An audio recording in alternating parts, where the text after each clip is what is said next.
Hello ગાઈ, જય શ્રી કૃષ્ણ, જય માતાજી। સ્વાગત છે બધાનું વંદનાજી કિચનમાં। આજે હું લઈને આવી છું આ ઠંડા ઠંડા કેરીના રસની રેસીપી।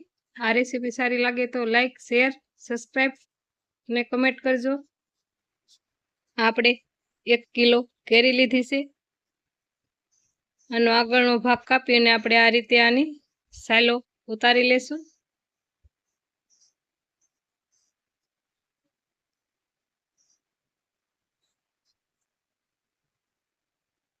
આ રીતે આપણે બધી કેરીની સાલો ઉતારી લેવાની છે।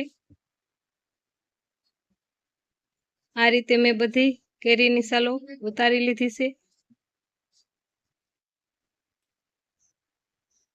હવે એક આપણે મોટું વાસણ લઈ લેશું।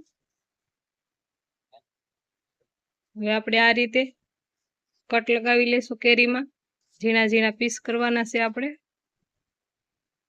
આ રીતે આપણે ઊભા અને આડા કટ લગાવી અને આ રીતના આપણે નાના નાના પીસ કરી લેશું બધી કેરીના।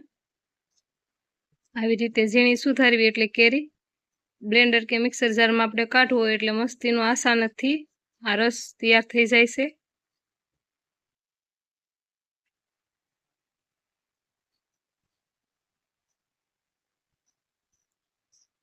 આ રીતની આપણે બધી કેરીને સુધારી લેશું।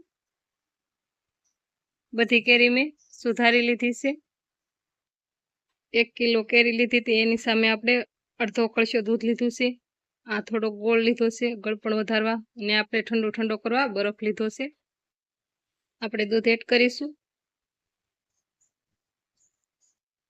ગળ એડ કરીશું।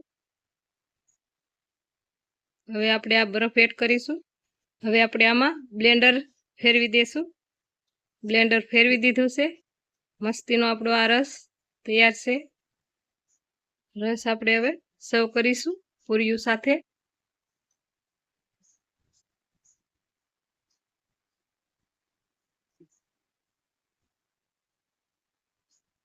બટેટાનું શાક, પાપડ, મરચાં અને ફૂલેલી ફૂલેલી મસ્તીની પૂરી છે।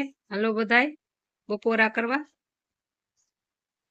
આ રસની રેસીપી સારી લાગી હોય તો મારી ચેનલને સબસ્ક્રાઈબ કરી લેજો, એટલે અવનવી આવી રેસીપી તમને જોવા મળશે મારી ચેનલમાં। મારી ચેનલનું નામ છે વંદનાજી કિચન।